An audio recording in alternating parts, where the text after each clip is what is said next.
The 2017 NBA draft is going to be the subject of much debate for the next decade after so many talented players were selected in the first round. Several of those players already are playing leading roles on their respective teams.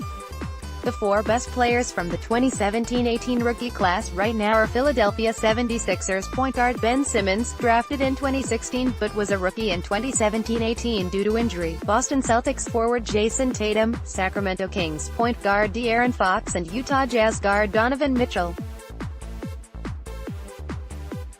ESPN recently polled league executives and coaches and asked them to rank these four players using a point scale, and the results were pretty interesting. Here's the final tally. 1. Ben Simmons, 55 points. 2. Donovan Mitchell, 4.83. Jayson Tatum, 4.34. De'Aaron Fox, 34. League executives had varying opinions on Tatum. One exec from the Eastern Conference said, per ESPN's Tim Bontemps, that Tatum is the most well-rounded. Others were not willing to bestow the same kind of praise on Tatum. Tatum might be Carmelo Anthony, one West executive said. He needs the ball in his hands. Tatum is a complementary player, an East executive said.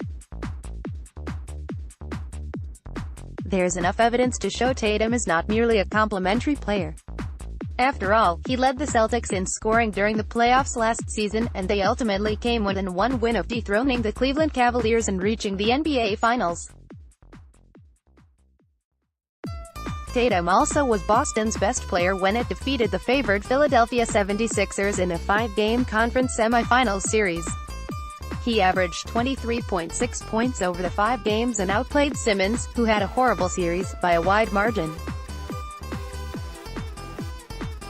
Tatum hasn't made the kind of second-year jump many people predicted, but in fairness, expectations for him entering 2018-19 were a little too high to begin with. He's had to adjust with the Celtics returning Kyrie Irving and Gordon Hayward into the mix, and opposing teams also have a whole season of film to look at when devising game plans to stop him. Tatum still is playing pretty well all things considered, though. He's improved his scoring, assist and rebounding averages over last season, while also shooting a better percentage from the free throw line. No one will care about Tatum's inconsistent regular season if he takes his game to a higher level in the playoffs, and we already saw him show last April and May he's capable of rising to that challenge. Click here to download the new My Teams app by NBC Sports. Receive comprehensive coverage of your teams and stream the Celtics easily on your device. At the start of the season, the Celtics hoped they could earn a high seed in the Eastern Conference, and home court advantage for as long as possible in the postseason. Now, the C's are left scratching and clawing just to get home court advantage in their first-round series, currently sitting in 5th place in the East, 1.5 games behind their likely first-round opponent, the Indiana Pacers. Luckily for the Celtics, they still have 2 head-to-head battles remaining against the Pacers, and sweeping those matchups would go a long way toward determining which team earns home court advantage.